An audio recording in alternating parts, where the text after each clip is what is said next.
ارشاد فرمایا جو اللہ سے ڈرے اللہ اس کے لیے راستے کھول دیتا ہے اور اللہ اس کو وہاں سے دیتا ہے جہاں سے اسے گمان بھی نہیں ہوتا. وَمَن يَتَوَكَّلْ عَلَى اللَّهِ فَهُوَ حَسْبُهُ، اور جو اللہ پر بھروسہ کرے اللہ اس کے لیے کافی ہو جاتا ہے. اس کی ضروریات کا وہ خود کفیل ہوتا ہے اور اس کے کام اس کے ذمہ کرم پہ ہوتے ہیں، وہ ہو کے دیکھے اس کا. تو جو اللہ سے ڈرے اللہ اس کے لیے راستے بناتا ہے.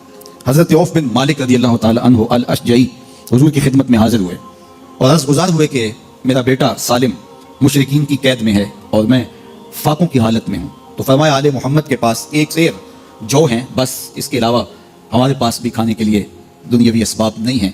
کہا صبر کرو اور اللہ سے ڈرو اور لا حول ولا قوت الا باللہ کثرت کے ساتھ پڑھو. یہ ایسا وظیفہ ہے، ایک حدیث پاک میں آتا ہے کہ یہ 99 بیماریوں کا علاج ہے.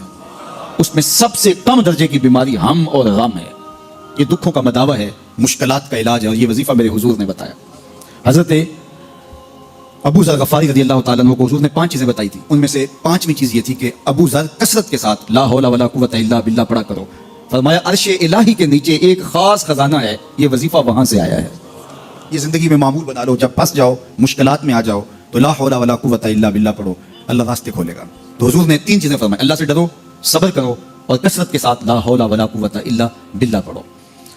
وہ فرماتے ہیں کہ میں یہ عمل شروع کیا، ابھی گھر میں بیٹھا ہی تھا کہ دروازے پہ دستک ہوئی تو میں اٹھا کہ دروازہ کھولوں دیکھوں کہ کون ہے. تو دروازہ کھولا، دیکھا میرا بیٹا کھڑا ہے اور اس کے پیچھے 100 اونٹ کھڑے ہیں. تو میں نے کہا کہ تم اور یہ اونٹ؟ کہا مجھے موقع لگ گیا، میں ان کی قید سے بھاگ آیا اور آتے آتے ان کے 100 اونٹ بھی ہانک لایا ہوں. وَيَرْزُقْهُ مِنْ حَيْثُ لَا يَحْتَسِبُ، وہ تمہیں وہاں سے رزق دے گا جہاں سے تمہیں گمان بھی نہیں. اس کے ہو کے تو دیکھو. اللہ اکبر. اللہ کے ہو جاؤ تو پھر وہ تمہاری ضرورتوں کا کفیل ہو جائے گا. فرمایا حضرت عبداللہ ابن مسعود رضی اللہ تعالیٰ عنہ نے کہ کسی شخص کو فقر و فاقہ آ جائے تو وہ لوگوں کو بتائے کہ میں آج کل بڑے مشکل حالات میں ہوں، ہر وقت لوگوں کو بتاتا رہے تو اس کی مشکل بڑھے گی، اس کی مشکلیں آسان نہیں ہوں گی اس طرح. اور اگر وہ اپنی اس مشکل کو کسی سے شیئر نہ کرے بلکہ مصلح بچھا کے اپنے رب سے کہے کہ مالک فقر و فاقہ آ گیا ہے اور اس کا علاج تیرے پاس ہے، اس مرض کا مداوع تیرے پاس ہے. تو حضرت عبداللہ ابن مسعود فرماتے ہیں کہ رسول کریم نے فرمایا جلد یا بدیر اللہ اس کو مالا مال فرما دے گا.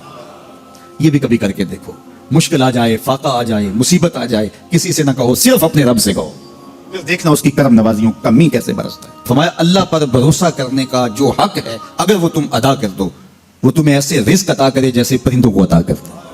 ہم تو دکان پہ جانا ہوتا ہے، فیکٹری میں جانا ہوتا ہے، ہم اپنے کاروبار پہ جانا ہوتا ہے، نوکری پہ جانا ہوتا ہے، مزدوری پہ جانا ہوتا ہے، ہمیں پتہ ہے کہاں آج صبح جانا ہے، لیکن پرندوں کو کوئی پتہ نہیں ہوتا کہاں جانا ہے. راس المال بھی نہیں ہوتا لیکن صبح نکلتے ہیں، شام کو کبھی بھی خالی پیٹ نہیں آئے. بن توکل پنچھی اڑ دے، خرچ نہ پلے زیرہ ہو. گھر سے خالی پیٹ نکلتے ہیں، جب واپس آتے ہیں تو پیٹ بھرے ہوئے ہوتے ہیں اور پھر جو ان کی ضرورت ہوتی ہے اللہ وہ ساری ضرورتیں پوری کرتا ہے، جو ضرورت ان کی ہوتی ہے. یہ شیر کتنا گوشت کھاتا ہے اللہ روز اسے دیتا ہے. یہ ہنس روزانہ سچے موتی کھاتے ہیں اور آپ مارکیٹ میں لینے جائیں لاکھوں روپے لگا کے تولے ماشے کے حساب سے آپ خریدتے ہیں، پھر بھی آپ کو یقین نہیں ہوتا کہ یہ سچے ہیں یا 2 نمبر ہیں. اور ہنس دنیا پہ کروڑوں جانور پائے جاتے ہیں، روز کھاتے ہیں، صبح بھی شام بھی دوپہر بھی پیٹ بھر کے کھاتے ہیں، اللہ روز انہیں عطا کرتا ہے. کہا اس پہ